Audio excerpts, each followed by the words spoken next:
मरकज की बीजेपी की हुकूमत आप देख रहे हैं कि हर मैदान पे नाकाम साबित हो रही। महंगाई आसमान को छू रही है, पेट्रोल डीजल की कीमतें आसमान को छू रही हैं, हमारे बेरोजगारी नौजवानों का मुकद्दर बन गया। अब बताइए कि गरीबी में अगर पॉवर्टी में लोग आ रहे हैं तो फिर इनकी पॉलिसी क्या है? इनके पास कोई पॉलिसी नहीं है, सिर्फ नाम बदलना इनका काम है। अरे नौकरी दो, नौकरी नहीं देंगे। क्या वो तो मैसूर से बेंगलुरु की ट्रेन थी, टीपू सुल्तान के नाम से नाम बदल दिया आप। अरे नाम बदल के क्या हासिल हो रहा है आपको? और टीपू सुल्तान से इतनी नफरत क्यों है बीजेपी को? 3 जंग टीपू सुल्तान अंग्रेजों के खिलाफ किए, और आप अंग्रेजों के जानशीन है क्या?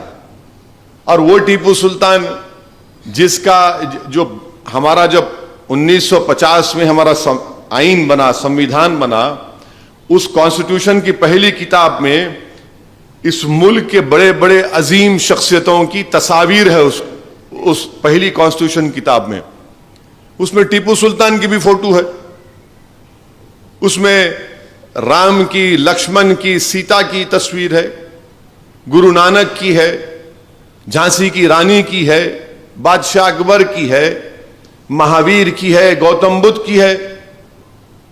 मगर टीपू सुल्तान क्या आप नहीं? टीपू सुल्तान के नाम, अरे दूसरों के नाम से भी ट्रेन लगाओ ना आप, कौन रोक रहा आपको? क्या टीपू सुल्तान ने अंग्रेजों के खिलाफ 3 जंगें नहीं लड़ी? जब टीपू जिंदा थे तो अंग्रेज डरते थे, अब टीपू दुनिया में नहीं है तो इन्हों डर रहे हो उससे।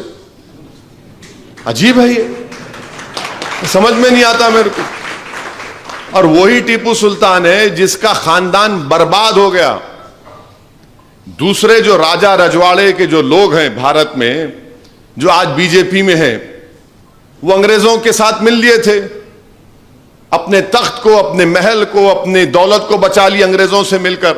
और जब मुल्क आजाद हुआ तो फौरन आकर सियासत में शामिल हो गए, बीजेपी में है। उस जमाने में एक और पार्टी थी, उसमें चले गए। टीपू सुल्तान के खानदान बर्बाद हो गया, बल्कि बंगाल में, कलकत्ता में रिक्शा चलाते हैं बास टीपू सुल्तान की आल। आज आप उसके नाम से नफरत कर रहे हैं। जो अंग्रेजों से मिलकर गद्दारी किए वो आज सियासत में आपके साथ हैं। वो देशभक्त हो गए, जिसने अपना सब कुछ कुर्बान कर दिया, हर चीज। आप सोचिए कि मैसूर का बादशाह, उसके खानदान को ले जाकर बंगाल लेकर चले गए, आज कस्मपुरसी के आलम में जिंदगी गुजार रहे हैं। आप उसके नाम से नफरत। तो मालूम हुआ कि अंग्रेज जब थे तो टीपू से डरते थे, अब अंग्रेज चले गए तो इन्हों डर रहे टीपू सुल्तान के नाम से। मगर टीपू सुल्तान के नाम की ट्रेन बदलने से टीपू सुल्तान का नाम खत्म होने वाला नहीं है। जब तक दुनिया कायम रहेगी, इंशाअल्लाह भारत में टीपू सुल्तान का नाम अच्छे तरीके से लोग याद रखेंगे, और इस तरीके से याद रखेंगे कि इसने अंग्रेजों के खिलाफ 3 जंगें की, इसने अंग्रेजों के खिलाफ माफीनामा लिखकर अपनी जान को, अपनी जायदाद को नहीं बचाया, इसने अंग्रेजों के खिलाफ लड़ा और सीना तान कर वो जामे शहादत को भी नोश किया। तो हमारे लिए टीपू शहीद भी है, हमारे लिए टीपू सुल्तान भी है, हमारे लिए टीपू एक बहादुर था और रहेगा। तो मगर इनको तारीख को तोड़ मोड़ कर पेश करना, मौजूदा केरला में जो पसमानदा तबकात की खवातीन को छाती पर कपड़ा नहीं रख सकते थे, टीपू ने कहा कि छाती पर कपड़ा रखो। एक एक बड़े बड़े कारनामे टीपू के हैं। बल्कि आपको अगर मैं बताऊंगा, कल रात में जलसा बहुत देर तक हो गया था, मैं बोल नहीं सका। टीपू सुल्तान के बारे में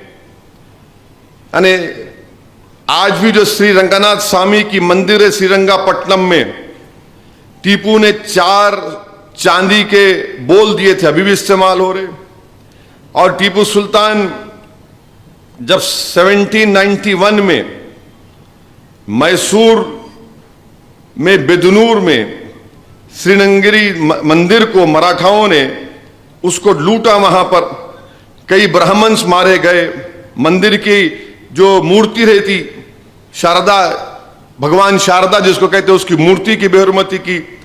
तो जब वहां के पुजारी टीपू को जाकर मिले तो टीपू ने कहा था कि लोग जुल्म करते हैं हंसते हुए, मगर मैं इसका जवाब दूंगा वो इतना परेशान होंगे। ये टीपू का जवाब था उस मंदिर के पुजारियों को।